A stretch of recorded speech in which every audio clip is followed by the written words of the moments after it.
बादल है यार। हाँ बारिश वाले स्नो नहीं हुई, अदरवाइज हवा का रुख चेंज हुआ तो ये भी आता है। हवा का रुख बदलना मुश्किल होता है। कॉटेज तक पहुंचते पहुंचते 5-6 बार तो आराम से गिरने वाला हूँ। उनको दिखाओ ना, वो नीचे जो कर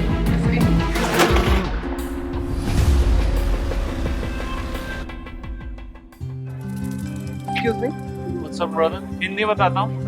हम लोग सुबह उठ के आए, हमारा प्लान था कि 9 बजे यहाँ पहुँच जाएंगे दिन के आसपास रोप वे पे, पर हम लोग यहाँ आए 10:30। जब हमें जो अगली रोप पे मिल रही है, मिल रही 11:20 की। टिकट ले लो आप। टिकट हमने लिया नहीं क्या सर? पर टिकट इज 1000 रुपीज।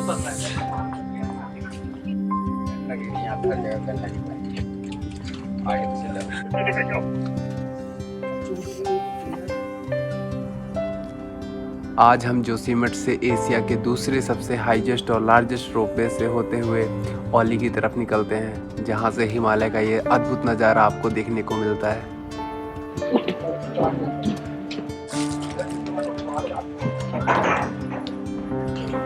और औली पहुंचकर हम सब एक टपरी पे बैठकर आराम से ठंड में चाय के मज़े ले रहे थे। तभी मेरी नज़र पड़ती है इन पे, जो कल होने वाले इंटरनेशनल स्की कंपटीशन की तैयारी कर रहे थे।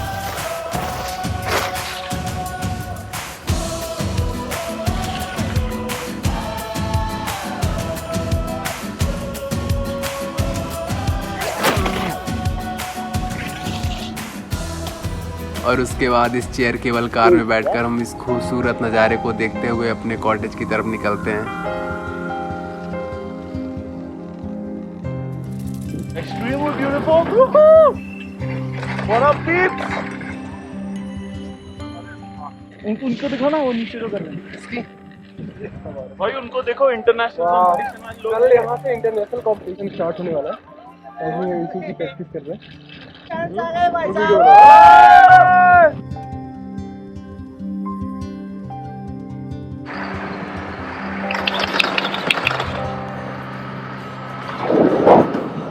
यहाँ पे सारे international ski player practice ground में जाने का वेट कर रहे थे। फिलहाल हम काफ़ी थक चुके थे। इसी बीच हमने एक रेस्टोरेंट फाइंड किया जो कि औली के कैंप के अंदर ही था।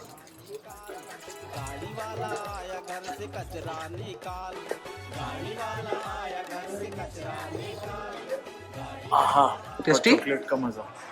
देख देख देख तू इधर उधर न फेंक, फैलेगी बीमारी होगा सबका बुरा हाल। गाड़ी वाला आया घर से कचरा निकाल, गाड़ी वाला आया घर से कचरा निकाल। और वहाँ बैठे सारे लोगों को एम्बैरस करने के बाद हम फाइनली अपने कैंप की तरफ निकलते हैं। ये हमारा कॉटेज है जहाँ हम लोग स्टे कर रहे हैं। तो चलिए आपको अच्छे से अंदर का व्यू भी दिखाते हैं। और ये शानदार रूम जहाँ ठंड से बचने के लिए गर्म कपड़े और एक हीटर भी था। और इसके अंदर से हिमालय का ये व्यू जो आपको पागल करने के लिए काफी था।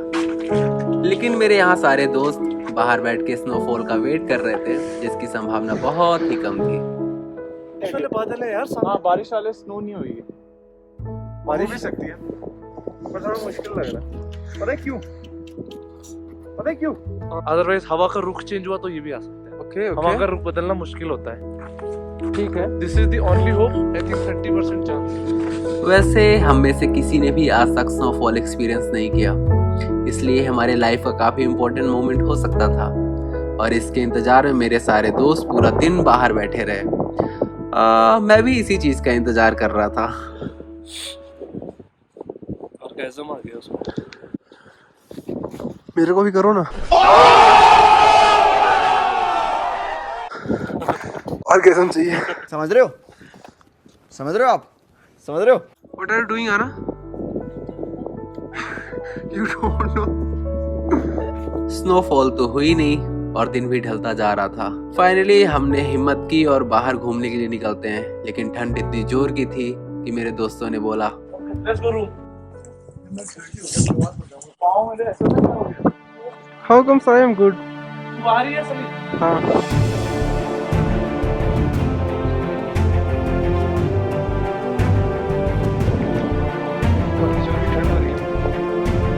चलो भैया, ऑल द बेस्ट। आपका ऊपर स्टे है आपका? नहीं नहीं, हमारा नीचे है। ऊपर बस घूमने आया मैं।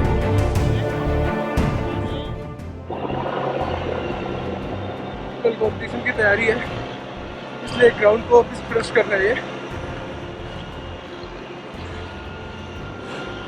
पहली बार मैंने भी देखा ये मशीन। ओली का सबसे शानदार कॉटेज है यहाँ पे। काफ़ी एक्सपेंसिव था इसलिए हमने सेकंड प्रेफर किया।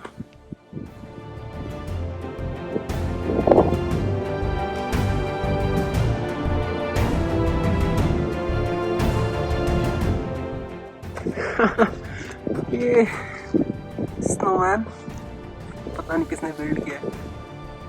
ये आर्टिफिशियल वाटर स्टोरेज लेक, ओली का एक लेक है जिसको ओली को स्टोरेज करने के लिए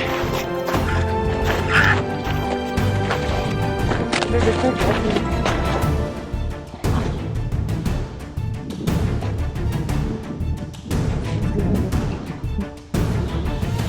देख सकते हैं बड़ी चैलेंजिंग हो गया।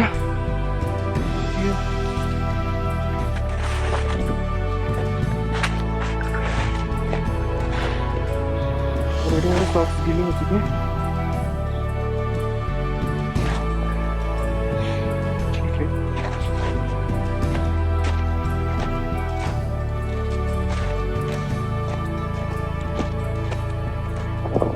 आई गेस स्नोफॉल हो सकता है।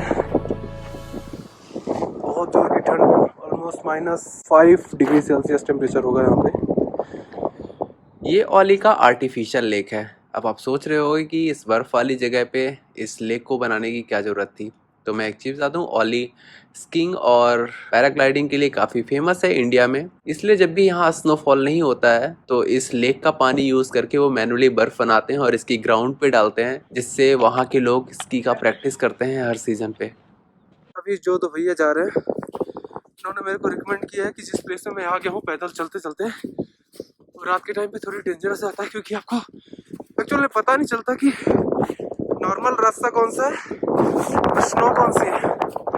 तो जैसे आप ये देख सकते हैं, ये थोड़ी हार्ड स्नो के लिए है, यहाँ मैं वॉक कर सकता हूँ। अदरवाइज दूसरी जगह जाऊँगा तो यहाँ पूरा मेरा शरीर स्नो के अंदर चला जाएगा। तो मैं सेफ रोड पे जाने की कोशिश कर रहा हूँ। फिर वहाँ से देखते हैं। स्नोफॉल और लाइट का वेट कर रहा था। स्नोफॉल स्नोफॉल स्नोफॉल, इस स्नोफॉल के चक्कर में मैं 3-4 घंटे कैंप से बाहर घूमता रहा और वो हुआ भी नहीं, और ये लाइट वो भी नहीं जली। नहीं तो रात में ये जगह कुछ ऐसी दिखती।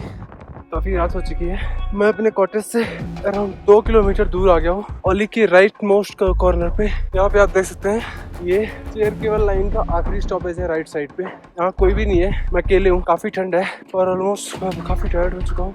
ये इससे भी ऊपर पॉइंट दिख रहा है, तो चलिए इस पर चढ़ के थोड़ी देर बैठते हैं, देखते हैं ऊपर से कैसा नज़ारा लगता है। यहाँ पे किसी ने ये काटू का पेड़ लगाया है, इसका मतलब ऊपर जाना मना है, बट रात है, आई थिंक यहाँ कोई है नहीं। चलिए देखते हैं, ऊपर चलते हैं। काफ़ी डेंजरस है, देखिए यहाँ पे कुछ भी नहीं है। मेरे एक हाथ पे गोप्रो और ग्लव्स है, इसकी थोड़ी नहीं दिक्कत हो रही है। इसकी लग रहा है। ओह, आप देख सकते हैं यहाँ भी काफ़ी बर्फ जम रखी है। कोई बात नहीं, मैं तो चारों तरफ ही, मुझे थोड़ी केयरफुल रहना पड़ेगा क्योंकि मुझे यहाँ से किसी भी पट्टे पे भरोसा नहीं है। बेटर कि मैं यहीं रहूँ। और ये आप देख सकते हैं पूरा ओली यहाँ से। नाइट में ऐसे सब कोई अपने रूम पे रहते हैं। बाहर बहुत जोर की ठंड लगती है और जंगल है, सुना है यहाँ जंगली जानवर भी काफ़ी रहते हैं। और वहाँ रात इतनी हो चुकी है कि मैं कॉटेज तक पहुँचते पहुँचते 5-6 बार तो आराम से गिरने वाला हूँ। तो उससे पहले कि फ़ोन मेरा खो जाए कहीं बर्फ़ में या हाथ में, क्योंकि हाथ में ग्लव्स नहीं है और काफ़ी ठंड से वो सिकुड़ गया है, तो हाथ पे चोट आ जाए, इससे पहले मैं वीडियो बंद करके अपने रास्ते पे कंसंट्रेट करूँ। तब तक के लिए बाय। शिट, गिर गया, जोर की लगी भैया।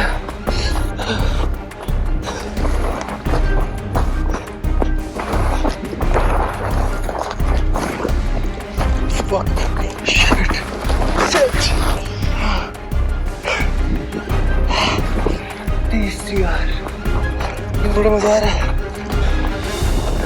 शिट, चौथी बार। और यहाँ से गिरते पड़ते जब मैं अपने कॉटेज पे अपने दोस्तों के पास पहुँचता हूँ और वहाँ जस्ट थोड़ी थोड़ी स्नोफॉल स्टार्ट होती है और उसके बाद मेरे दोस्तों के रिएक्शंस कुछ ऐसे थे। ओ भाई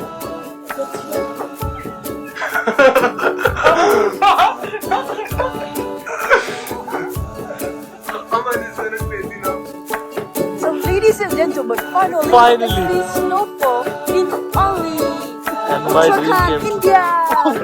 Vietnamese? Uttarakhand, India.